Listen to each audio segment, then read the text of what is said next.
ఈయన శ్రీధర్ రెడ్డి ఆత్మహత్య చేసుకున్నాడు రాత్రి. ఎంత ఘోరం అది! ఎక్కడ చూడు అత్యాచారాలు అవుతున్నాయి, ఎక్కడ చూడు మర్డర్లు అవుతున్నాయి. రౌడీలు అంటే విచ్చలవిడిగా తిరుగుతున్నారు. కంట్రోల్ లేదు, వ్యవస్థ లేదు. అంతకుముందు ఎంత పర్ఫెక్ట్గా ఉండే పోలీస్ వ్యవస్థ, కానీ అంత పటిష్టంగా ఉంది, ఫ్రెండ్లీ పోలీసు ఉంది. ఇప్పుడు వాళ్ళ కంట్రోల్ అంతా వాళ్ళు గవర్నమెంట్ తీసుకుంది కాబట్టి వాళ్ళు పరిపాలన సరిగా కంట్రోల్ అయితే లేదు, వాళ్ళకి అవగాహన లేదా ఎట్లా అవుతుందో కానీ మొత్తం విచ్చలవిడిగా అయిపోయింది. రుణమాఫీ విషయంలో కానీ సాంకేతిక అంశాలు ఉన్నాయి, దానివల్ల కొంత ఇవ్వలేకపోతున్నాయి. పూర్తి స్థాయిలో ఇవ్వాలి కదా, రుణమాఫీ బ్యాంకుల్లో ఉంది కదా, రుణం సాంకేతిక లోపాలు ఎదుర్కొంటే. ఇప్పుడు ఆయన రైతు 1,00,000 తీసుకుంటూ వడ్డీతో 2,00,000 దాటింది.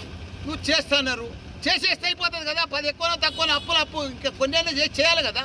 ఇప్పుడు రైతు చచ్చిపోయా మళ్ళీ వస్తుందా పనం పోతే? అట్లా ఎంతమంది రైతులు చచ్చిపోతున్నారు.